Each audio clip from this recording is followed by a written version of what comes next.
aspirations are changing. Rich have more access, poor have less access, but they both have the same aspiration. Changes are irreversible. Once an infrastructure comes into place, it is there to stay for 100 years. Multiple stakeholders approach is very much required if we want to see climate actions at the ground level. How we are influencing and bringing together businesses with the government. Prime Minister Modi also talked about this life mission. It is very important because we can't have climate resilience if we don't have just societies. Do you think that women, children, elderly, they have also different policy needs, requirements? I don't feel anything special when I buy a new sari or a new cloth now because it's very random. Yeah. We need to bring out messaging that is clear and very simple to understand. That it is not good for the environment. It is not good for the health of the rivers from where the drinking water comes in. Hello, my name is Abhishek. Welcome to one-on-one edition of Urban Updates interview series.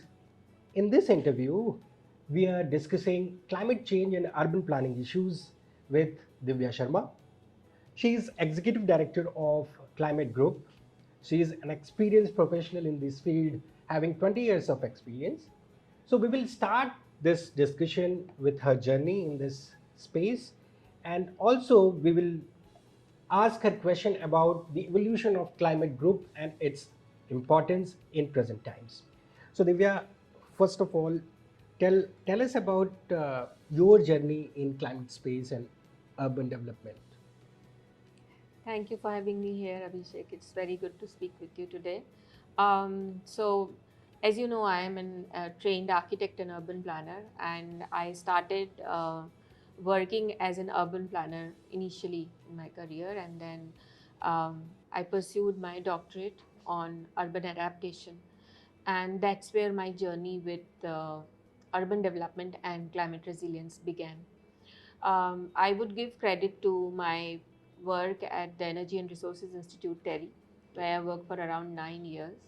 And there I was leading a team that worked on both sustainable urban development issues as well as climate resilience issues.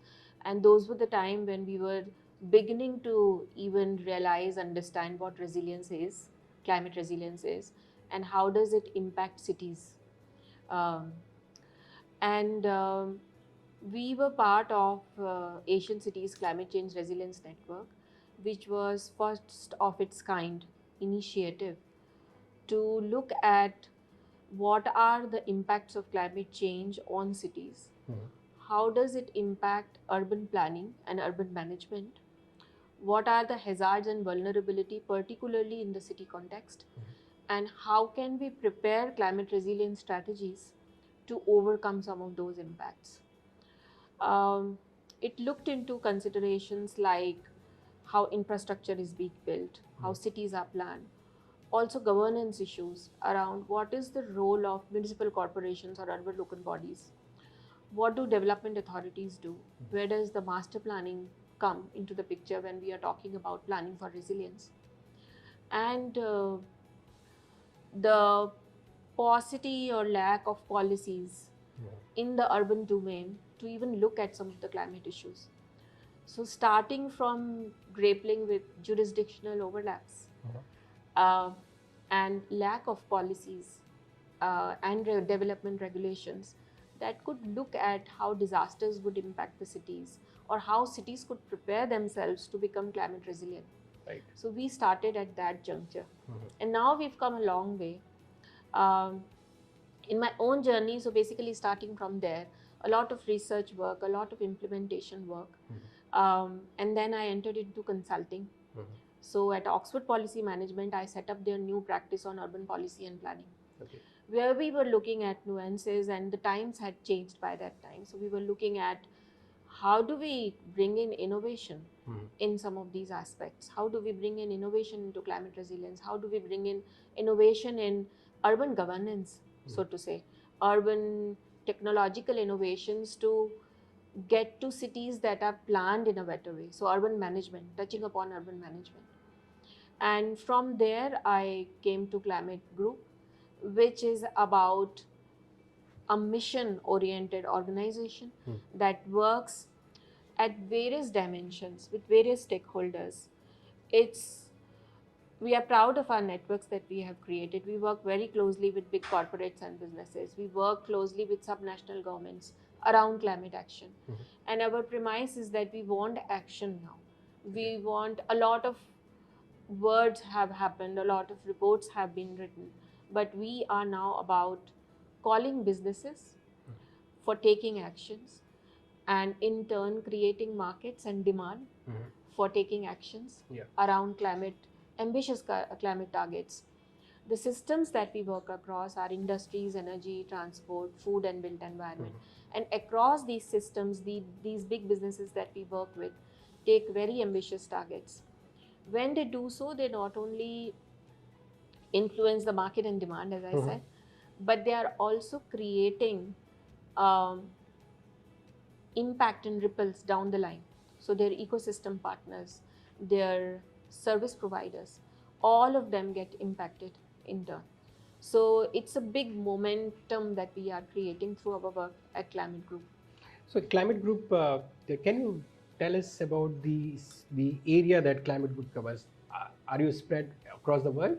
Yes, we are a Or global organization, and we have our headquarters in London, and we have our regional offices in New Delhi, in New York, in Beijing, and in Amsterdam. you told us about your experience and your journey in this space.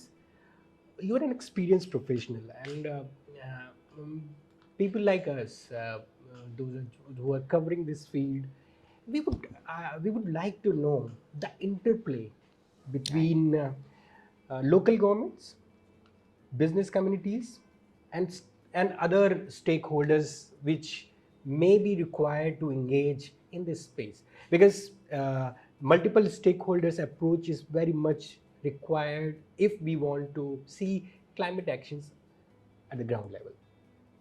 What is your view? Yes, absolutely. I agree with you. Uh, One thing is that the scale of change that we are striving to achieve, it cannot happen by only one stakeholder. It's a multi stakeholder arrangement through and through. Businesses have their own responsibilities, and I'll tell you how. Local bodies have their own responsibilities, mandates, Yeah. and even a lot of innovation that can happen at a local level. But what you missed, and I would like to add, and I know that you meant to include that also, is around how do we involve communities into this process. Yes. So businesses, communities, and local government, individually speaking, local government have the potential to hone their capacities, to get access to climate finance, use that finance to prepare bankable projects, implement some of these projects at the ground level, at the cities level, and bring that change. The other important aspect of what local bodies can do is creating competitive cities. Competitive cities so that external investments can come to the city, and these cities prepare themselves well to have the technological innovation and investment coming to them where change can be brought in. Because cities may not have that kind of revenue base, and they do not have the revenue base to bring these bigger changes, given the scale of the cities in India. We are more than 7,000 cities in India. And getting that change to the three levels of cities, starting from the class 1 cities to class 3 cities, or primary, tertiary, and secondary and tertiary cities, it's a gigantic task, and it cannot happen without collaboration. So local government need to have to develop themselves to become investment worthy and investment ready. So that's their role. Businesses then provide and have the potential to bring bigger changes. So when businesses, for example, our work at Climate Group, take huge aspirational ambitious targets, and they take the responsibility of bringing that change, which they have the potential to, they can influence some of these change makers. Mhm. When they collaborate with local governments, they can bring wider change. And from our work, and we can speak about it later in this interview, about how we are influencing and bringing together businesses Mhm. with the government. So one is, what are businesses saying Mhm. they want to do through their ambitious action? What are those policies that governments will have to implement and bring in Mhm. for them to have bring those change and translate or transition very quickly? So that is one aspect of it. The second aspect is around communities. Now, voice and aspirations of community is very important to take into considerations, that we are then when we are bringing such bigger changes that will influence their lifestyle and influence their behavioral choices, the choices that they make. How does it shift their aspirations? Um, the other is, that's the bigger picture. But then, if you go into the nuances of community led changes, Mhm. I spoke about behavior change. Yes, I think But Prime Minister Modi also talked about this life mission. yes, it's very important. So, life mission is also about behavior change, but Yeah. it also talks about nature based solutions. Yeah. And How yes. do we go back and start respecting our traditional ways of doing things?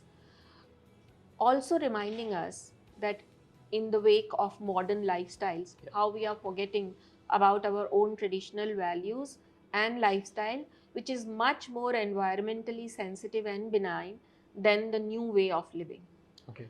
But another question, and I always want to bring that when I'm speaking about some of these things, is around um, inclusive development. Yeah. So we are talking about communities, and we will be talking about it half-heartedly if I don't touch upon issues like access and affordability to public infrastructure, for Mhm. example, and services in cities. Yeah. What we are seeing at the moment is a huge urban divide between the rich and the poor, and this is because of the modern lifestyles. The aspirations are changing. Rich have more access, poor have less access, but they both have the same aspiration, and the aspirations somehow are going wrong. So how do we influence that? And we can influence that by positioning some of these policies that bring together infrastructure that are accessible to all, Yeah. and bringing in culture of policies that are more and more inclusive in nature. That is very important, because we can't have climate resilience if we don't have just societies. That's absolutely not possible. Talking about just societies, I would like to understand from you, as an expert you are, that when we talk about inclusivity, rich and poor definitely we need to focus on, and I think sustainable development goals also talk about these issues. Uh, the when we talk about climate related issues, do you think that women, children, elderly, they have also different policy needs, requirements? Yes, definitely. Um, like we say that there is multi-sectoral collaboration that is needed in planning effective cities, planning better management cities, or providing climate resilience, for example. Some of these vulnerable communities, whether you call it gender based vulnerability, whether you call it age based vulnerability, whether you call it income class based vulnerability, these have very important role to play. So when we prepared climate resilience strategies, we were not only talking about infrastructure, we were talking about governance and policy, but we were also talking about who are those vulnerable community in a specific city context that needs to be looked at when we are talking about these strategies. Those strategies will have to look at some of these social Yes. classes Yes. and vulnerabilities that lead to some of these social classes. We also spoke with fishermen, for example, when we were working with in the coastal cities of India. Definitely, I think their livelihood depends on Their if livelihood depends on. if there is a change in sea level rises, or there are extreme events happening Absolutely. in the coastal area, then their Absolutely. livelihood gets affected. Yes. When we are discussing these issues, there is so much clutter around climate change. There are so much jargons we throw around. We talked about because if because you rightly talked about that we need to bring in behavioral change. But when we need to bring in behavioral change, we need to make it very simple for young generation to understand this, because everyone is not an expert like you or other people. So when we say that we need to bring behavioral changes, what do you mean? Uh, can you simplify it for the audience? I think everyone should adopt. That's the first thing, not only this generation. Um, and it is going to be a slow change. Um, but behaviors are important. Once first to realize why do we want to change Mhm. some of these things. For example, very simple example of plastic use. We know that plastic takes ages to degenerate. Yeah. We also know about ocean and sea waste and what it is doing to the uh, the health of the oceans. Yes. Waste management, for example, for several years now, and municipal some of the municipal corporations have also implemented waste segregation. Yeah.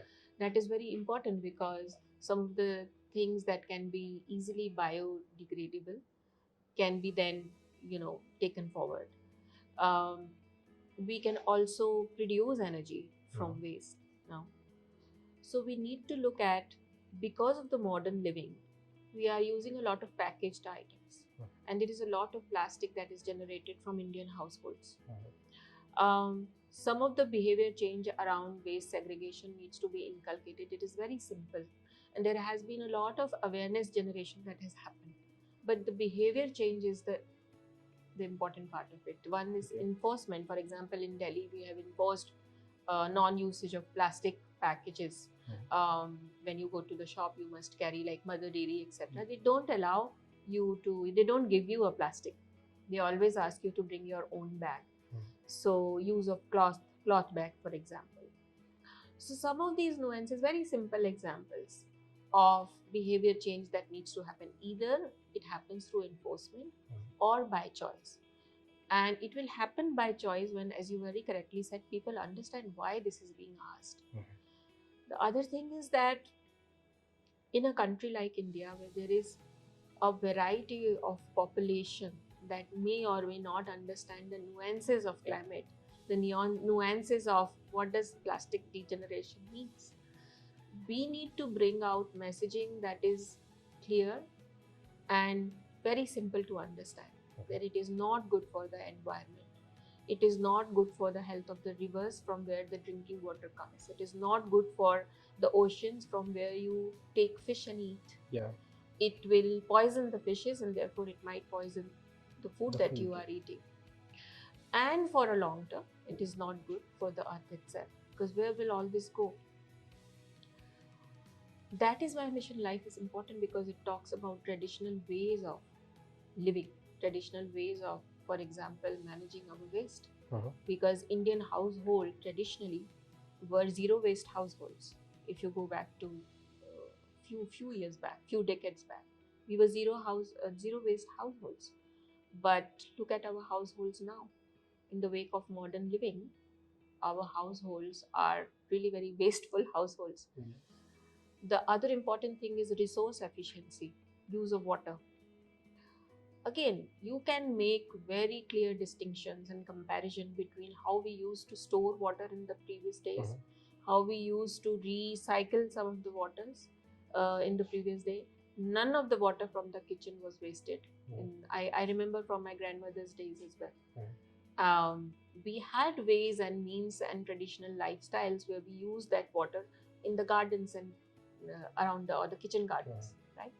And similarly, there were any different ways. I might speak about fast fashion now. I'm a bit digressing from the urban development side, but Mhm. look at fast fashion and the waste that it is creating. Yeah. We used to give away our clothes. Uh, children would share the clothes, siblings would share the clothes. We didn't ever buy new clothes unless it was a Diwali. Diwali. And therefore, buying clothes, if we look at it, during Diwali had a special meaning. Yeah. You would buy clothes only on your birthday or Diwali, once in a year, and you would offer it to God and then wear it. And that was it. How special it was. Yes. I don't that's feel really- anything special when I buy a new sari or a new cloth now because it's very random. Yes. So again, it is And a also lifestyle choice. the kind of clothes that we use now, and earlier, maybe if we look at the lifestyle of, I'm not saying that we should not have options, but the kind of clothes, because I think that the plastic, you will find plastic even in clothes these days. So one, that is what is necessary. The awareness, that's one side of it.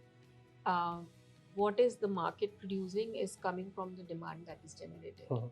So awareness is very important because it directly influences your demand and the type of demand you're making. It's very related, it's correlated. And therefore policies are important. Therefore, the shaping of market that these policies can do is important. That's where our work in climate group comes But I think together, in the right? free market system, you cannot make policies that people should not buy, or people should buy only 2 pair of clothes or 5 pair of clothes. Yeah. But I think the awareness is very See, much restrictions will important. never work. Yes. That is why I'm talking about awareness. Restrictions you can't put. Huh. You can't put restrictions on moving from one city to another. You Yeah. can't put restriction of how one choice chooses to move around from its place of work to home to leisure. Cities are a place to live, work, and play, right? Definitely. And you can't dictate that. Yeah. But you can give them knowledge so that people can make informed decisions. But Yeah. even before that, you have to give them those better choices that they can pick between the two, right? Yes. And they can afford. Yes, definitely. I was coming to that because in neoliberal economic model that after 91 our country opened up for free market, it happened that we the prosperity in our country, it multiplied. Means I have seen when I was child, people, a majority of people in my hometown, they were using cycles. Very few people had scooters, or and lesser people had these cars. But now with prosperity, with new economic model, prosperity came in, and that is a good thing. And people should have options, but they should be able to make informed decisions, like you said. So the awareness, creating awareness is important. So who and yeah, all stakeholders or the governments, what can they do to inculcate this kind of behavioral changes in people? There's a great part that government can play and has to play and is already playing at several fronts. Um, because at several level policies do help to shape market, to shape demand and people choices. But there are also other ways and important stakeholders that are required. So, for example, certain things can be inbuilt into the curriculum itself. And we are doing that already. School curriculum have now taken into consideration a lot of environmental nuances that I did not have when I was studying in school. So at a school level, at a university level, these kind of things can be. But bringing masses together by making them aware about what's happening outside of the world, what's happening to the earth, how global warming is happening, what does it mean, has to be also translated and sold through, for example, mediums such as newspapers, media. They Social also media. have a very important role to play. The third thing that I would like to say here is that leaders also play a very important role in shaping public opinion. Besides media, popular leaders also. So influencers nowadays, Social media. they do have an important role to play here. They've been influencing a lot of our choices.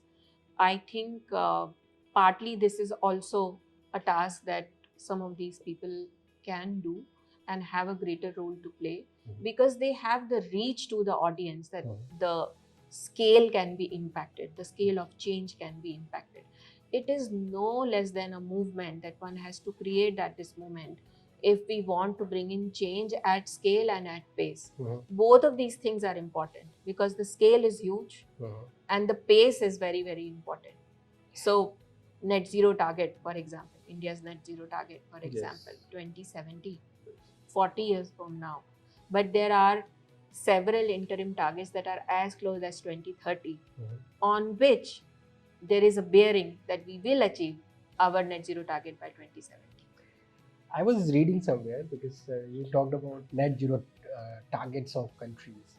Even the developing countries these days, like even UK and France, the institutions in these countries, financial institutions, they are projecting that almost 20 to 25% of their GDP they will have to spend, if because people, if they want to give people option that you need to shift, you need to make some lifestyle changes, like suppose that you are using electric uh, heating system in your home and you need to move to renewable energy powered heating systems, so it is costly upfront for the public. So they are projecting that 20 to 25% of GDP they will have to spend about, in 30 to 40 years, $100 trillion are required. So this much money, where is it going to come from, or our nations can afford this? India has taken an interim target of reducing the carbon intensity of its economy by 45% by 2030. Where is this money coming from? It is about the targets, it is about the ambition, it is about the will, the political will of a country to bring these changes. Nothing is impossible. And I'm not an economist, but I know that it will make economic sense for all these countries in long term and in short term and medium term also. Because we are already sitting in 2020, 2023 talking about it. We're talking about a target that has to be achieved in the next 7 years. So it can't be long term anymore. It is a long, medium term and a short term target that these countries and I'm talking about the financial impact of yes, so I don't think that if somebody takes that ambition as a country, for example, if India can take an ambition such as that, any other country can take this ambition such as that. And I don't mean to appreciate that only India is taking leadership. We are taking leadership, definitely. But there is a lot that the Western world has to do at this moment. Climate finance, for example, in COP, we decided about the 100 billion fund, which has not been processed at the moment, and it is far less. If you look at some of the projections, it is far less than what is needed for all countries to come to the parity where everybody can contribute equally to carbon dioxide emissions. And there is a big disparity between developing countries and developed world. The south of the world has different uh, financial systems, different requirements, different level of vulnerability altogether to what Western world might face, and their lifestyle is completely different from our lifestyles. We are still per capita very low as compared to them, and these are some of the truths which people might not like to hear, but these are truths anyway. And we have to take those into consideration. I think we will have to make it work because we don't have time. We should look at the urgency where we are sitting and what are the impacts that we are seeing and experiencing day in and day out. And these are the choices that we need to make. I mean, it could be a choice between one thing and the other, but our choices are the window of our choices around lifestyles, around development, and what type of development we will lead is closing very quickly. That is what we need to realize. When we talk about these changes that the governments are making, or they are making people aware to bring in lifestyle changes, so we majorly talking about urban. urban citizens. Rural citizens, even if say that their per capita waste generation or energy consumption is still very low. So when we look at cities, the responsibility of cities become very, you can say, immense. Their responsibility become immense, and the city has many challenges also. So and I am coming to the question of Global Covenant of Mayors. You are also part of the Global Covenant of Mayors coordination group, and All India Institute of Local Self Government is also part of it. So how do you see that the role of cities and the role of especially cities in India? Because if we look at cities in Europe and other developed countries, they have different financial and administrative powers to take actions and make policies. But in India and South Asia, I think the situation is similar. So how do you see that this cities, what kind of a role cities can play, and the institutes like yours, the organization like yours, can assist them in bringing that kind of change? Yeah. So, Global Covenant of Mayors, let's first start from there.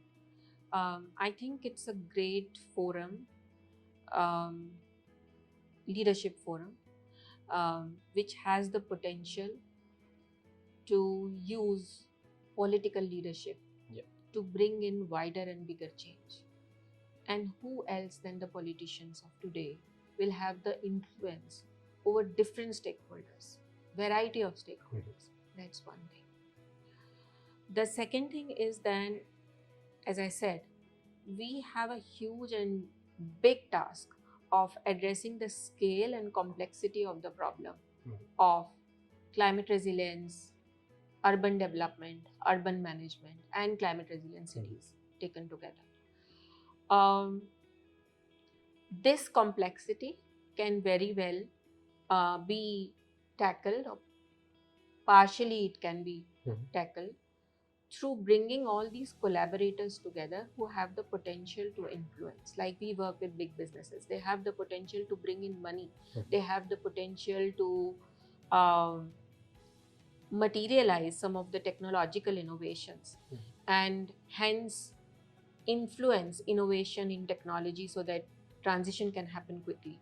Similarly, political leadership can bring in that social movement, then can bring it that influence behavior change that is needed at this moment to influence people to take correct decisions, to influence policymakers, decisions makers to bring in new policies and progressive policies towards that change. And then these forums have the big advantage of collaboration. So, cross learning between countries, cross learning between different sizes of cities, for example.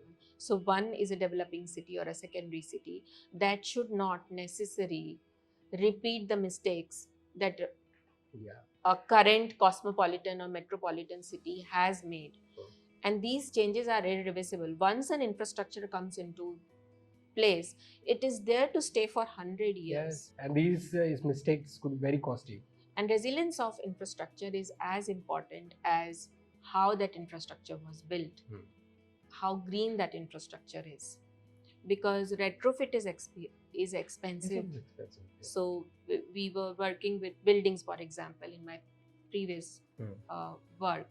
I was working with GRIHA, the Green Rated Integrated Assessment of Habitat System, GRIHA, where we looked at large development, we were looking at retrofit, we were looking at greenfield development, and resource efficiency being inbuilt into the built environment.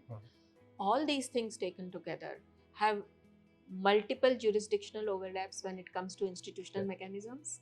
It also has multiple stakeholder involvement when we need to treat some of these or bring some of these changes. So I think it's an important component of the entire gamut of things that we are trying to achieve here. Talking about cities, I was just asking you a question about that, the role of cities, especially Indian cities and South Asian cities. Do you think that they have that capacity to implement these kind of projects? Because when I have interacted with many cities in India, in South Asia, the problem is that of capacity, that they don't have technical understanding of subjects, they don't have technology, and they also don't have financial resources. So how do you think that these cities, through multiple stakeholder approach, can be assisted? It's a difficult question to answer, frankly speaking, because you've brought in finances, you've brought in capacity, which is a big question. Um, Partly, some of the flagship programs that have influenced urban development in India Yeah. have had a component of capacity building into it. For example, JNNURM was Yeah. linked with the CBUD program. Smart Cities was linked with capacity building program. Community Amrit. participation. Amrit also. I see some of these flagship events as the vehicle to introduce capacities in cities in a manner that it will influence them positively, um, because it is coming directly from the policy side of things and regulation side of things. So that is one side of capacity building. The other side But of the problem, I'm sorry, I'm interrupting you, but the problem with these programs, the structure of these courses, these are not being updated as per the requirement of time. Uh, have you seen these the training programs? So the problem is that these training courses are not updated regularly. see, I would differ. I would not say that the courses are not updated. I would say that the reach and intent of the capacity building programs is not, um, it's not influencing at the scale this capacity has to be built. But I think the number of training programs, as I get every year, they are training thousands of officials every year as per the budget allocated under the program. So they are doing their training programs. But what is the outcome? How we review the progress if the knowledge they wanted to transfer to municipal officials or municipal uh, uh, commissioners or elected representatives, are they are not reviewing it? I don't know if that is the right question to ask to you, but this is my concern, and I think what could be the solution for this? I think I partly agree with you, that, see, one thing is we do an evaluation of the impact of capacity building programs, and several evaluations are present. There are also a lot of course material that is there in the knowledge bank. World Banks, for example, other work that is being done. ACCRN itself as a program has left a legacy. 100 Resilient Cities has left a legacy. The problem is not everything can be taught in class. So capacity, when you say capacity building, we have a very traditional notion of having officials come to a workshop, sit for 3 days, and expecting that they will learn everything in these 3 days, go back and just change the world. Capacities will have to be understood in a different dimension given the scale of the problem. And I'm coming back to the scale of the problem again and again, because that is the biggest complexity that we have. We have to see that capacity building is no longer a classroom affair. It can be brought in through policy instruments. It can be brought in through design aspects. It can be brought in through institutional change. For example, we have a master planning process, land use planning process, which is not very proactive. It is reactive. It is still very reactive. And we have our development authorities, which is an older institution. And I'm not commenting on the efficacy of the organization. What I am saying is that development authorities plan for cities, municipal corporations run the cities. Yes. it's not very difficult to understand the disconnect between the two that is happening. So somebody plans, somebody else runs it. But the linkages between planning and running of the city, and how does it influence the well-being of a city or livability of the city, that connect is missing. That is a question of capacity. Yeah.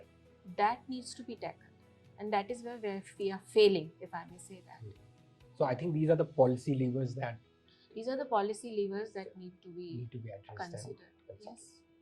Okay, now coming to the very interesting question, because we were talking about the gender component, and so there I think you talked about inadequate representation of women at COP meetings. So why is gender diversity crucial, and how do women leaders influence climate related discussion? Additionally, I would appreciate your insight on the fact that IPCC came very close to electing its first female chair in 34 years, with researcher Thelma Crook narrowly missing by 21 votes. I think it happened in July last week. So, how might these outcomes have differed had women been elected? I understand that because women look at every issue from a different prism. So, what could have been different, and what is the importance of women being at the helm of affairs in these institutions? I'll first start with what we are doing here at Climate Group. At Climate Group, we have constituted an EDI committee, which is about equity, diversity, and inclusion.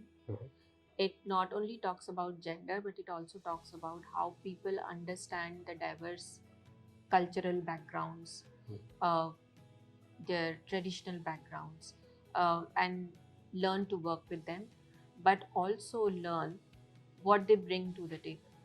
The more the diversity on the table, the better the decision would be. And why that could be?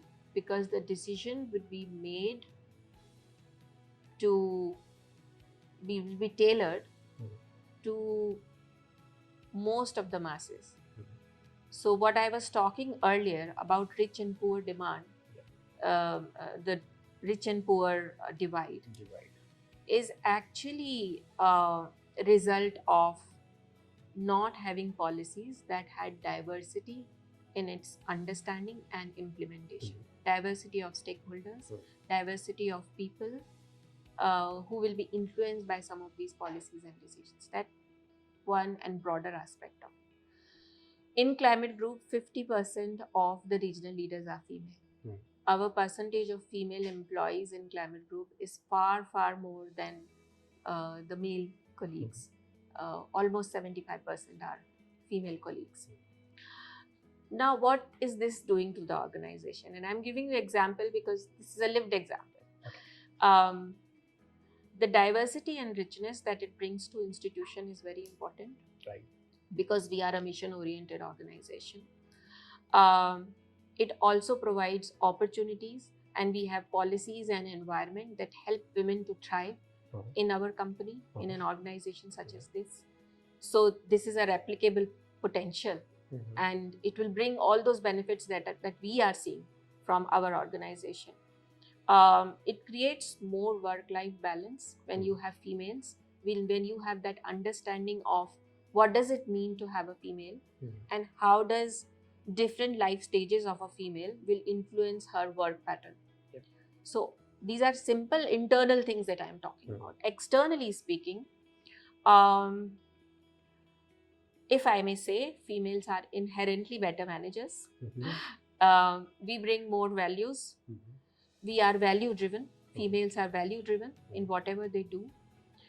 They do not see things most of the time from power perspective. They see things from collaboration perspective. They have the openness and strength to come forward and share their lived experiences. The policies that a female would make around a specific issue will definitely have some lived experience that she might have seen or experienced herself. And it makes all the difference. It makes all the difference because we are here sitting here talking about social change. Yeah. We are talking about behavior change. We are talking about policies that will bring collaboration between stakeholders. We are talking about different classes of vulnerabilities and how it will be influenced. Who else but a women would understand them better and in and out?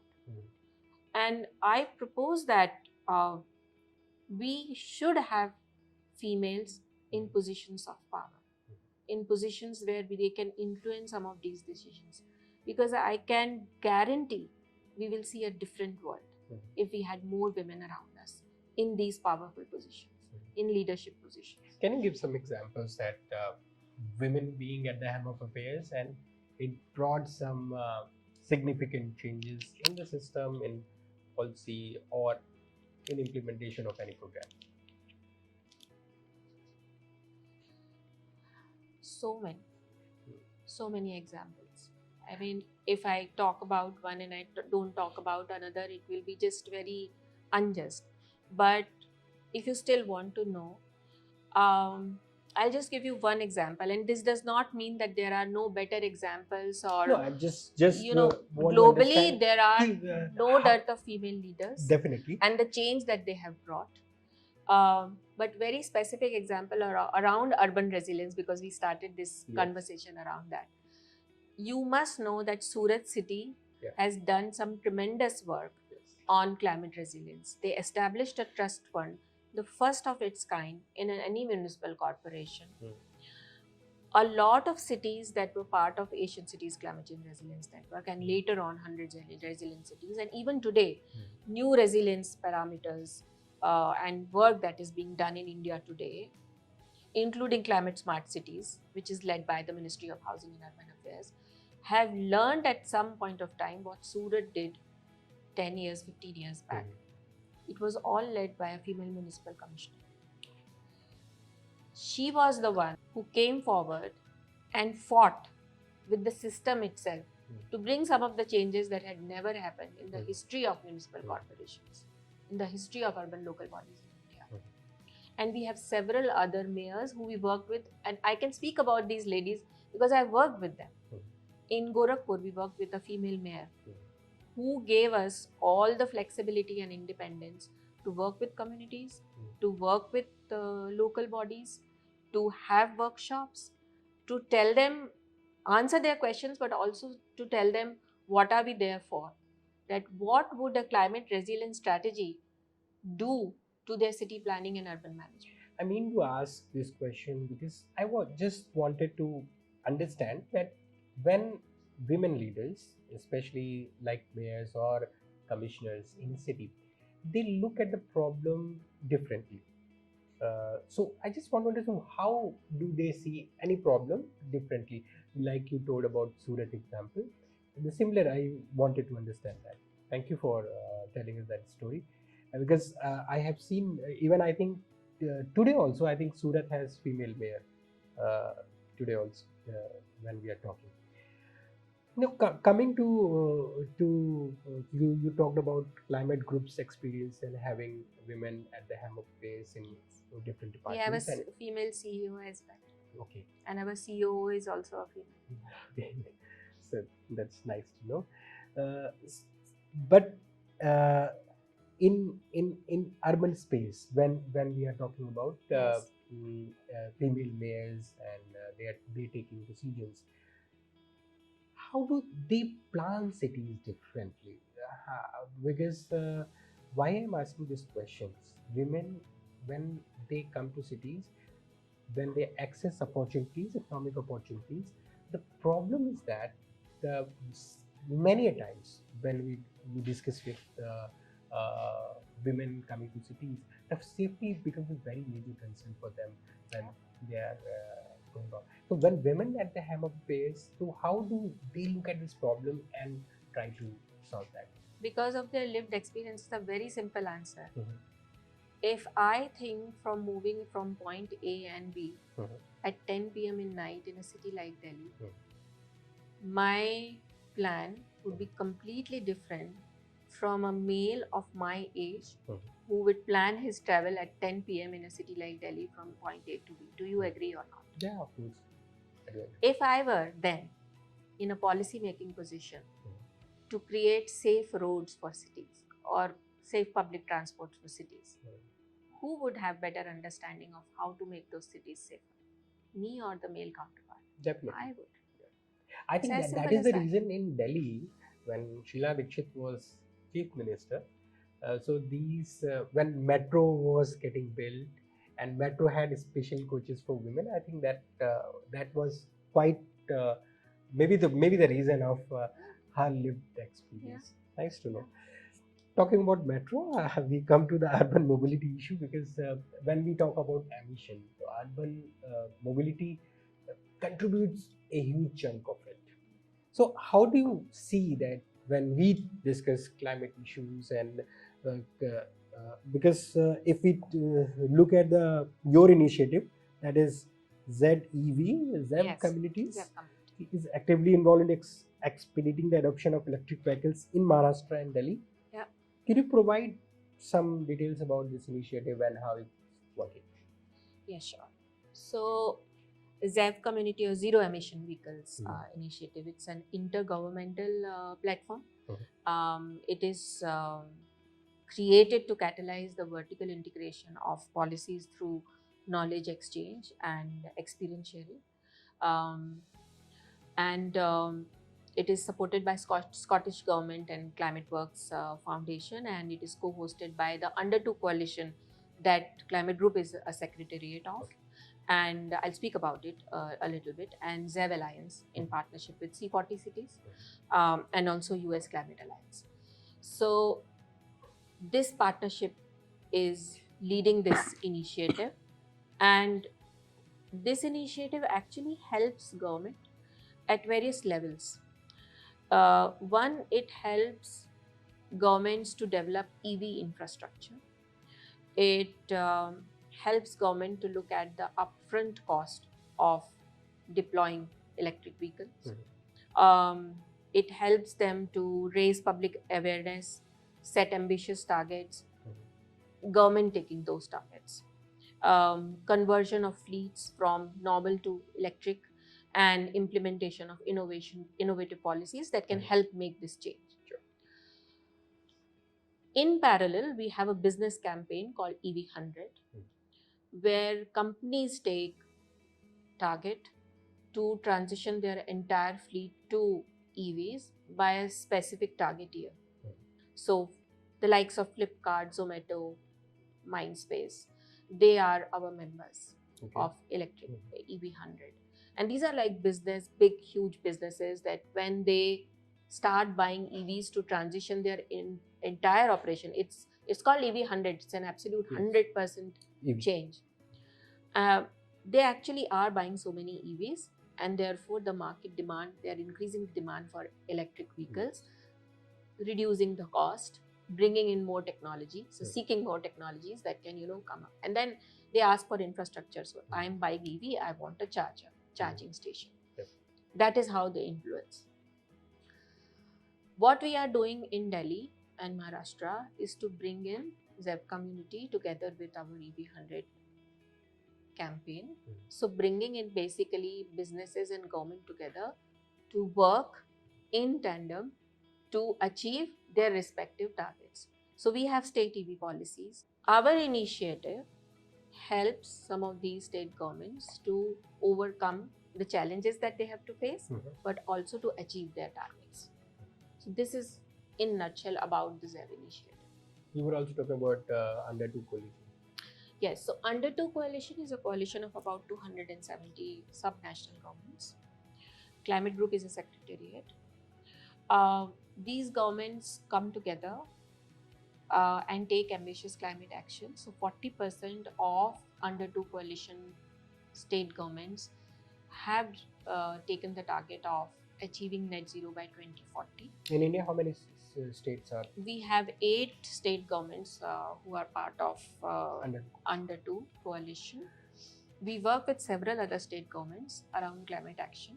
So we have also deployed state climate fellows in 6 states in India, some of which are our under 2 members, but some of which are our non under 2 members also. These state climate fellows are qualified professionals who work very closely with the state government departments to help them achieve their climate action targets, sometimes helping them with their state action plan on climate change, and sometimes helping them with different elements of capacity, as you said, that they would need in matching their targets and bringing in progressive policies, creating budget and financial systems across some of these nuances of climate adaptation and mitigation. So now coming to the last question of this interview, when I was researching uh, about what you work, so I got to know that you are studying Vedic literature and looking at trying to find out the human existence, how how it evolved and things like that. So, what has been your experience being a climate change and urban development professional studying Vedic literature? How do you see? How do you link both of them? Or what has been your experience? Just simple your experience studying Vedic literature and this whole issue of climate change. Okay, so I've been initiated into Bhakti Yoga, Mhm. which is different from Jnana Yoga and other side of what we call spiritual inclination. At a broader level, what I am learning by studying the Vedic literature is the difference between the material world and the spiritual world, and a real meaning of being spiritual. That's one thing. And to explain it more, I've been reading Bhagavad Gita, I've been reading Srimad Bhagavatam,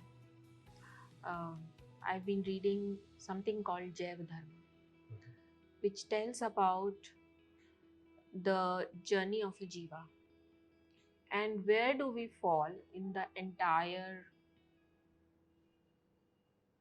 manifestation Of universe. of the universe, material as well as spiritual universe. And all of us know, and I will come to Bhagavad Gita again, that it teaches us about how we should live our life. It teaches us about the reaction and action, our actions, and what will be the reaction, Karma. about karma, and how does it impact our life in this birth and the next birth. So I believe, as most of the Indians do, in transmigration of soul. And that is what Bhagavad Gita talks about. But it also talks about what Sri Krishna has said is, what do we mean by karma? How do our activities impact us, our world around us, and this life and next lives? And what is the correct way to go about it? So there are questions around, if I am spiritual, what does it mean for me? And there are answers to this. There are various stages to which one has to progress. So initially, the first stage is to do your karma without attaching to it, without attaching to the fruits of your karma. The second stage is, whatever karma you are doing, you have to dedicate it to Bhagwan. Then the fruits of the karma do not belong to you. Everything that belongs, that you do, is doing with a higher purpose. It automatically happens. If you are offering something to your deity, your Bhagwan, or whosoever you believe in, it will be the purest that you would offer. Yeah, of course. Purest from your being. So you will take bath, you will wear proper clothes, and you will then go to your temple and offer. You will buy the best thing that is possible. If you link it up with your life, that is what you need to do. Whatever you do, give your 100% dedication. Purity and nishtha, as we say, is very important when you do a job. That is what I am learning. I mean, there are deeper nuances that I am reading at this moment with my Guruji and with my God sisters and God brothers. When we start talking about our actions, because the climate change is it's just a result of what our collective actions are all about. Yes. So, And it emerges, if I am again now talking with the spiritual side of things. What has happened because of greed. What has happened because we are too much attached to the materialistic side of things. We wanted everything for us to, and at the end of it, everything is about sense gratification. You know, everything that you are building that you can enjoy for yourself. Everything is written in Gita. So I'm not saying this. What I'm saying, what is written in Gita. Till you are thinking about your enjoyment and material satisfaction, you will never get the full results or better results of the things that you are doing. The moment you detach yourself from senses, from Indriya. yes, the moment you detach yourself from the lower side of things to the higher purpose, your entire connection with your work, with your job, in your relationship will change. Because you are now, your focus is higher purpose. Previously your focus was you, yourself, your gratification, your satisfaction. Because if the society has become very individualistic because of increase in materialistic pursuits. Indian tradition was never about materialistic pursuits. It was always about the higher purpose, which was lost over a period of time. But it is still there in our Vedic literature, and we can revive it. We have the potential to revive it. It links very well with the traditional way of living. So I think when even in the G20 we have written the Vasudhaiva Kutumbakam, the world is a family, and when we think about world as a family, then we think about not just about human beings but also about all the animals, all the biodiversity components of. So when we start taking care of them also, so all these issues will get resolved. Yes, and Bhagavad Gita says it very clearly that human birth is a rare process. Yes. It's very rare to have human birth because this is one window of opportunity to elevate your consciousness and get into the spiritual realm. 84 lakh यूनों के बाद आपको वो मिला है, and then you can get into the spiritual realm. Now, not everybody would like to get into the spiritual realm. Not everybody would understand that either, but that's fine. But what I would like to come back again is that our traditional Vedic literature is very holistic. It is beyond the mundane. It teaches us to think beyond the mundane. And I come back to the word higher purpose, because unless you think about higher things and develop higher tastes in your life, when you develop higher tastes in your life, the lower tastes automatically go. Yes, yeah, because जितेंद्रिय you कि आपने अपने इंद्रियों पे भी खाना हो या अन्य जितने भी पांचों इंद्रियां हैं आपकी, उस पे आपने विजय So प्राप्त slowly and gradually, that is about elevating your consciousness towards a higher purpose. And when you do that, whatever you are doing, it automatically is higher.